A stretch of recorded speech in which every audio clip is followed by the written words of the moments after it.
Hey y'all, if I look like I've been crying, I have.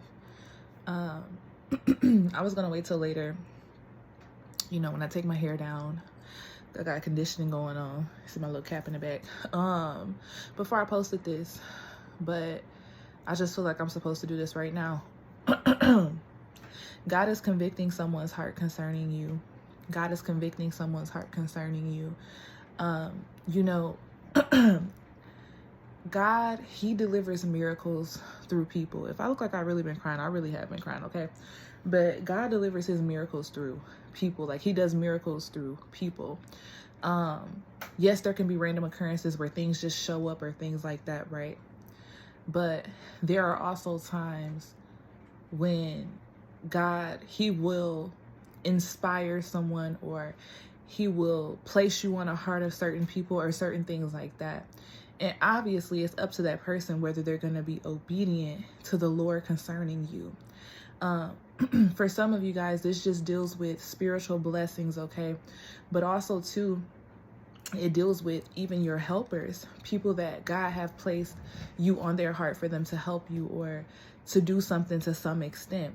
And instead, they chose not to obey. They chose not to do it because, we're all human, right? But God's grace is sufficient enough for all of us and all of our weaknesses.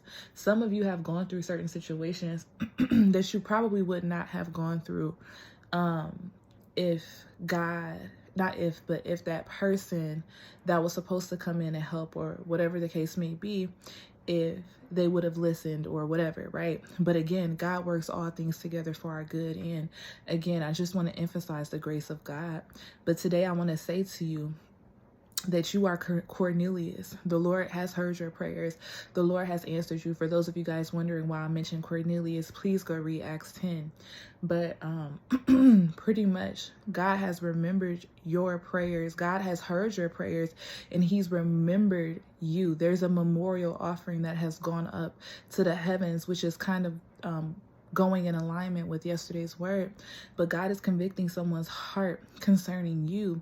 And this person, not this person, but this is something that is long awaited. This is something that you've been waiting for. And this morning earlier in prayer, God was having me pay attention to the story of Joseph, and just like how out of nowhere, the chief baker suddenly remembered Joseph. He was like, oh my gosh, I remember my wrongs today. So there's someone that's going to be remembering their wrongs today concerning you. And you're going to receive something that it is that you've been waiting for. And to that person, they're just doing what they were supposed to already do. But for you, it's going to be such a large miracle. And I was just watching something that just brought it all together. God was already talking about this to me this morning. But how many of you guys know nothing happens by chance in this life? When I was watching, I was like, oh my gosh, I just started bawling because I just remembered, like, oh my gosh, God, like this is a visual representation of what you're saying. I'm sitting here like, okay, God, give me a confirmation, and I'm seeing it right happen before me, but sometimes I just want, not sometimes, all the time, I want to make sure, because I'm a human, so I can misinterpret what it is God is trying to communicate to me, right? But I did not misinterpret this, okay? God is convicting someone's heart concerning you, okay? And I pray that it makes sense. I pray that you are able to follow through with this word. And for some of you guys, it's going to be such a long-awaited miracle and long-awaited blessing, but the person is just going to be like, well, I was supposed to do this. Like, to them, it's nothing, but to you, it's everything, because it's something you had prayed for. It's something that you were waiting for, right? And it's a large part of it too has to do with who you are and how you've been. When we look at Cornelius in the story, or even when we look at Joseph, these were people that were devout followers of God. They loved the Lord, and genuinely Joseph was helping people, and genuinely Cornelius was helping people. He was a generous person. He gave gifts to those who were poor. Now, for some of you, you might automatically think, well, Sunray, I haven't been giving people money, and it's not about giving money. When you give people a portion of your spirit, whether that's peace, whether that's joy, whether that's love, those are the gifts of the spirit that continue to give.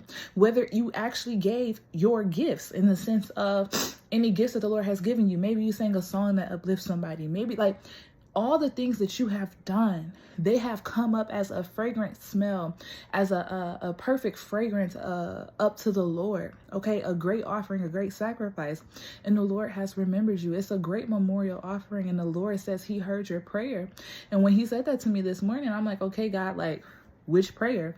But we're talking about that prayer. You know what I'm talking about. Something that's long awaited, something that you've been waiting for. And another thing I also wanted to mention about the fragrance, God has been speaking about fragrance all week. He hasn't led me to specifically post a separate word on it, but what I will mention here for those individuals that make it to this part of this video is that God has been speaking about you, like, you're very fragrant, and fragrant not in a bad way, fragrant as in a pleasing aroma. And we know that good sacrifices, it was a pleasing aroma, it was a great fragrant smell. And this specifically goes for the women. Okay, baby, you smell like a flower. You smell exactly how you should smell. And when I say that, that means you have completed your process, Esther. And before you know it, that man, that king will locate you.